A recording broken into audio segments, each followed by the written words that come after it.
مکہ میں کافروں کو بیعت کا حال معلوم ہوا تو وہ بہت ڈرے۔ سب نے کہا اب صلح کر لی جائے، خیر اسی میں ہے، ورنہ بڑی تباہی ہوگی۔ چنانچہ کافروں میں ایک شخص تھا سہیل بن عمرو، یہ سوجھ بوجھ اور ہوشیاری میں مشہور تھا، بہت ہی شاندار مقرر بھی تھا، اور لوگوں نے اسے خطیب قریش کا خطاب بھی دیا تھا۔ فوراً انہوں نے صلح کی بات چیت کے لیے اسی کو دوڑایا۔ سہیل آیا تو اس نے دیکھا مسلمانوں میں دھوم دھام سے جنگ کی تیاریاں ہو رہی ہے۔ یہ دیکھ کر وہ بہت گھبرایا، چنانچہ لپک کر وہ خدمت اقدس میں حاضر ہوا اور عرض کیا، عثمان رضی اللہ تعالیٰ عنہ زندہ ہے، قتل نہیں ہوئے ہیں، میں آپ صلی اللہ علیہ وسلم کے پاس صلح کی غرض سے آیا ہوں۔ یہاں آپ صلی اللہ علیہ وسلم کے ساتھی جنگی تیاریوں میں مصروف ہے، اور ادھر قریش نے بھی قسم کھائی ہے کہ اس سال آپ صلی اللہ علیہ وسلم کو مکہ نہیں آنے دیں گے۔ میں کچھ شرطیں لے کر آیا ہوں، ان میں ہمارے لیے بھی سلامتی ہے اور آپ صلی اللہ علیہ وسلم کے لیے بھی بہتری ہے۔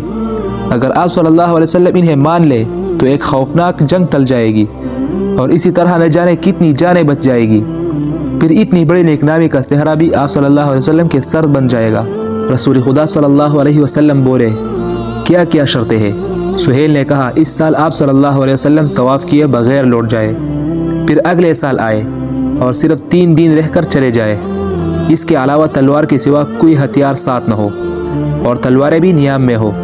رسول خدا صلی اللہ علیہ وسلم بولے، اور سہیل نے کہا، قریش کا کوئی شخص مسلمان ہو کر مدینہ جائے تو اسے واپس کر دیا جائے گا، اور اگر کوئی مسلمان مدینہ چھوڑ کر مکہ میں آ جائے گا تو ہم اسے واپس نہیں کریں گے۔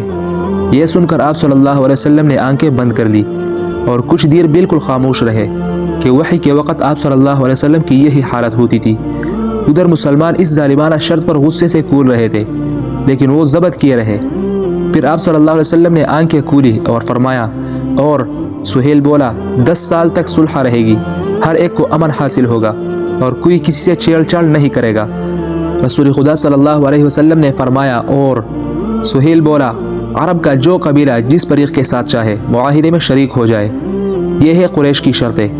بات بگڑنے سے پہلے آپ صلی اللہ علیہ وسلم سوچ لیجئے، لوگوں کو آپ صلی اللہ علیہ وسلم کی تدبیر و حکمت سے بڑی امیدیں ہیں۔ آپ صلی اللہ علیہ وسلم نے یہ شرطیں منظور کر لی، اور حضرت علی رضی اللہ تعالیٰ عنہ کو حکم دیا کہ صلح نامہ لکھے۔ مسلمانوں نے یہ دیکھا تو انہیں بہت ناگوارا ہوا۔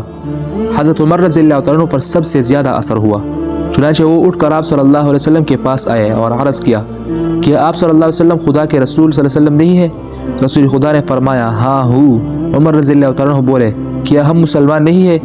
رسول خدا صلی اللہ علیہ وسلم نے فرمایا، ہاں ہم مسلمان ہیں۔ عمر رضی اللہ تعالیٰ عنہ بولے، کیا وہ مشرک نہیں ہے؟ رسول خدا صلی اللہ علیہ وسلم نے فرمایا، ہاں اس میں کیا شبہ ہے؟ عمر رضی اللہ تعالیٰ عنہ بولے، تو ہم دین میں یہ ذلت کیوں گوارا کریں، اس طرح دب کر کیوں صلح کریں؟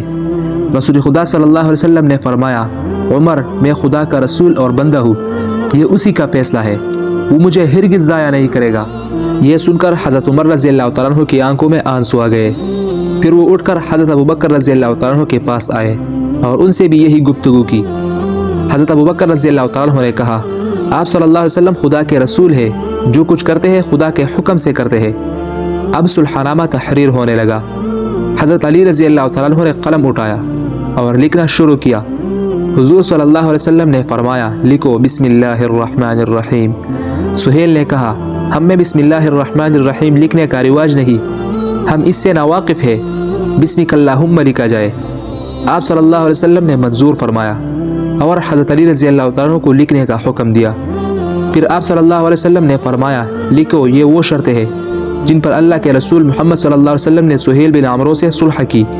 سہیل نے فوراً حضرت علی رضی اللہ تعالیٰ عنہ کا ہاتھ پکڑ لیا اور کہا، ایسا نہ کیجیے، اگر قریش آپ صلی اللہ علیہ وسلم کو رسول ہی مانتے تو جھگڑا کس بات کا تھا؟ آپ صلی اللہ علیہ وسلم صرف اپنا اور اپنے باپ کا نام لکھوائے۔ حضور صلی اللہ علیہ وسلم نے فرمایا، اگرچہ تم نہیں مانتے لیکن خدا کی قسم میں اللہ کا رسول ہوں۔ پھر حضرت علی رضی اللہ تعالیٰ عنہ سے فرمایا، لکھو یہ وہ شرطیں ہیں جن پر محمد بن عبداللہ نے سہیل بن عمرو سے صلح کی۔ پھر صلح کی شرطیں لکھی گئی اور دونوں طرف کے کچھ آدمیوں نے اس پر دستخط کیے۔ ٹھیک اس وقت جب کہ معاہدہ لکھا جا رہا تھا، ایک شخص بیڑیوں میں گھسیٹتا ہوا آیا اور مسلمانوں کے سامنے گر پڑا۔ حالت اس بیچارے کی دیکھ ہی نہیں جاتی تھی۔ چہرہ اس شخص کا کیا تھا؟ مظلوموں کی ایک دلدوز تصویر تھی۔ یہ مظلوم قریش کا آدمی اور سہیل بن عمرو کا بیٹا تھا۔ ابو جندل رضی اللہ تعالیٰ عنہ اس کا نام تھا۔ اس کے لیے مکہ میں جینا دوبر ہو گیا تھا، صرف اس جرم میں کہ وہ مسلمان ہو کر اپنے رب کا بندہ بن گیا تھا۔ نہ جانے کس طرح وہ گھسیٹتا بھاگتا آیا تھا کہ کسی طرح قریش سے چھٹکارا مل جائے۔ سہیل نے ابو جندل رضی اللہ تعالیٰ عنہ کو دیکھا تو جیسے اس کے تن بدن میں آگ لگ گئی۔ اس نے آپ صلی اللہ علیہ وسلم سے کہا، یہ میرا لڑکا ہے، میں اس کا ولی ہوں، اگر اس سے روک لیا گیا تو معاہدے کی خلاف ورزی ہوگی۔ حضور صلی اللہ علیہ وسلم نے فرمایا، ابھی معاہدہ لکھا کب گیا؟ سہیل بولا، تو ہم کو صلح بھی منظور نہیں۔ حضور صلی اللہ علیہ وسلم نے فرمایا، اچھا انہیں یہی چھوڑ دو۔ سہیل بولا، یہ کبھی نہیں ہو سکتا۔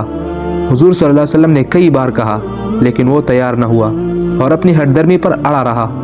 اس پر آپ صلی اللہ علیہ وسلم کو بہت ملال ہوا، چنانچہ کچھ دیر سر مبارک جھکا رہا۔ پھر آپ صلی اللہ علیہ وسلم نے ابو جندل رضی اللہ تعالیٰ عنہ کی طرف رخ کیا اور انتہائی درد بھرے لہجے میں فرمایا، ابو جندل رضی اللہ تعالیٰ عنہ، صبر سے کام لو، خدا تمہارے لیے اور دوسرے مظلوموں کے لیے ضرور کوئی راہ نکالے گا۔ اب صلح ہو چکی، ہم بدعہدی نہیں کر سکتے۔ اب سہیل نے بیٹے کی گردن پکڑی اور گھسیٹتا ہوا چلا۔ ابو جندل رضی اللہ تعالیٰ عنہ مسلمانوں کو پکارتے رہے اور بار بار درد بھری آواز سے کہتے رہے، مسلمانوں، کیا مجھے اسی حالت میں دیکھنا چاہتے ہو؟ میں تو اسلام لا چکا ہوں، کیا پھر مجھے کافروں کے پنجے میں دے رہے ہو؟ مسلمان یہ دردناک منظر دیکھ کر تڑپ اٹھے۔ حضرت عمر رضی اللہ تعالیٰ عنہ تو اتنے بے قابو ہوئے کہ انہوں نے تلوار لی اور ابو جندل رضی اللہ تعالیٰ عنہ کی طرف بڑھے کہ لو، اس سے اپنی مدافعت کرو، لیکن ابو جندل رضی اللہ تعالیٰ نے اس کی ہمت نہ کی۔ چنانچہ جبران انہیں مکہ لے جایا گیا اور ادھر مسلمان غم و غصے کی آگ میں سلگتے رہے۔ Wait for next episode.